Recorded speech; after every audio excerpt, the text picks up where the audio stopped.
बिस्मिल्लाहिर्रहमानिर्रहीम।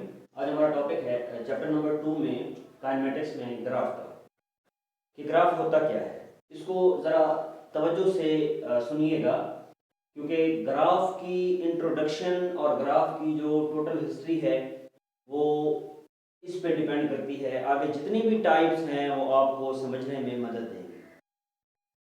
ढेर सारी बातें ग्राफ में ऐसी होती हैं जो ग्राफ को प्लॉट करने में स्टूडेंट्स मिस्टेक करते हैं, तो उन बातों का आपने ध्यान रखना है। सबसे पहले ग्राफ होता क्या है कि graph is a pictorial form of presenting information. किसी भी इंफॉर्मेशन को पिक्चर की फॉर्म में बना के देना क्या कहलाता है? ग्राफ कहलाता है। Graph is a pictorial way of presenting information about relationship between various quantities. दो या दो से ज्यादा क्वांटिटीज के दरमियान, अब कोई क्वांटिटीज आ जाएं हमारे पास दो, उनके दरमियान अगर हमने ग्राफ बनाना हो, उन क्वांटिटीज को हम लिखने की बजाय, स्टेटमेंट की बजाय अगर हम पिक्चर की फॉर्म में बयान कर देते हैं तो उस पिक्चर को हम क्या बोलेंगे? ग्राफ बोलेंगे। तो graph is a pictorial way of presenting information about relationship between various quantities. तो ग्राफ होता है relationship between two physical quantities.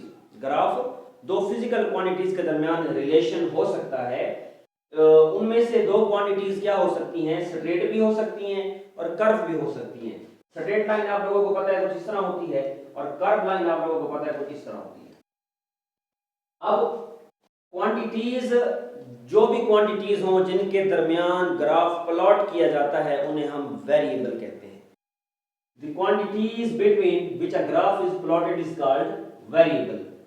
अब उन दो क्वांटिटीज जिसके भी दरमियान, जो भी क्वांटिटीज हों, उन दो के दरमियान जब हम कोई ग्राफ प्लॉट कर रहे होते हैं तो हम उन क्वांटिटीज को किसका नाम देते हैं?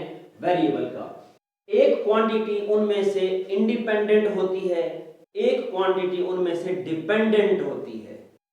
इंडिपेंडेंट और डिपेंडेंट क्या होती है? एक क्वांटिटी उनमें से ऐसी होती है जो किसी पे डिपेंड नहीं करती।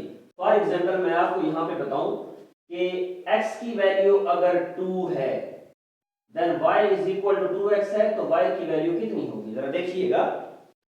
तो y की वैल्यू डिपेंड कर रही है इस x की वैल्यू पे। अगर x की वैल्यू 2 है तो y की वैल्यू 2 इंटू एक्स की जगह x की वैल्यू पुट कर दें, 2 2 का कितना आ जाएगा? 4। तो y की वैल्यू चेंज होती रहेगी अगर x की वैल्यू हम चेंज करते रहें। x की वैल्यू अगर मैं यहाँ पे 3 रख दूं तो x की जगह यहाँ पे 3 आ जाएगा और 3 2 क्या हो जाएगा? 6। अब y डिपेंड कर रहा है किस पे? x पे। तो x यहाँ पे क्या है? इंडिपेंडेंट है, जबकि y क्या है? डिपेंडेंट क्वांटिटी है। एक क्वांटिटी उनमें से क्या होगी? इंडिपेंडेंट क्वांटिटी होगी, जबकि दूसरी क्वांटिटी क्या होगी? डिपेंडेंट क्वांटिटी होगी। अब ग्राफ हमेशा दो परपेंडिकुलर लाइंस के बीच में ड्रा किया जाता है। दो परपेंडिकुलर लाइंस के बीच में ड्रा किया जाता है और दो परपेंडिकुलर लाइंस जहां पे आपस में मिलती हैं उस पॉइंट को हम ओरिजिन का नाम देते हैं। एक लाइन वर्टिकल होती है, एक लाइन को हम हॉरिजॉन्टल लेते हैं। तो जिस पॉइंट पे ये दो लाइंस आपस में मिलती हैं उस पॉइंट को हम किस चीज का नाम देते हैं? ओरिजिन का नाम देते हैं। अब उसके बाद क्या है? The point where these two lines meet is called origin. Independent quantity, बात बड़ी ध्यान से सुनिएगा कि जो इंडिपेंडेंट क्वांटिटी होती है उसे हमेशा लिया जाता है on x axis.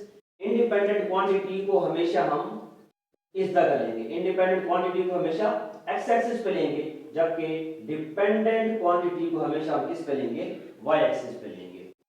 Horizontal line is called x-axis and vertical line is called x-axis। x-axis का नाम देते हैं, जबकि लाइन को हम किसका नाम देते हैं?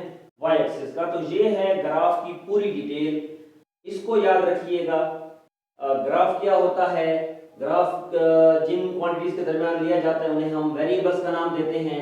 उनमें से दो क्वांटिटीज जो भी हों उनमें से एक हमेशा इंडिपेंडेंट होती है, एक हमेशा क्या होती है? डिपेंडेंट होती है। इंडिपेंडेंट क्वांटिटी और डिपेंडेंट क्वांटिटीज के दरमियान ग्राफ बनाया जाता है। ग्राफ हमेशा दो म्यूचुअली परपेंडिकुलर लाइंस के बीच में होता है। तो होता क्या है कि जहां पे दो लाइंस आपस में एक दूसरे को मीट करती हैं, मिलती हैं, टच करती हैं एक दूसरे को, उस पॉइंट को हम ओरिजिन का नाम देते हैं। इंडिपेंडेंट क्वांटिटी को हमेशा एक्स एक्सिस पे लिया जाता है, जबकि डिपेंडेंट क्वांटिटी को हमेशा वाई एक्सिस पे लिया जाता है। उम्मीद है आप लोगों को इस ग्राफ के लेक्चर की समझ आ गई होगी। नेक्स्ट लेक्चर में इसको ध्यान से आप लोग करें और नेक्स्ट लेक्चर में हम इंशाल्लाह बात करेंगे ग्राफ की वेरियस टाइप्स कौन कौन सी होती हैं, ग्राफ ड्रा किस तरह किया जाता है और कौन कौन सी कंडीशंस को मद्देनजर रखा जाता है। हम जल्दी आपके सामने नेक्स्ट लेक्चर में होंगे, तब तक के लिए इजाज़त।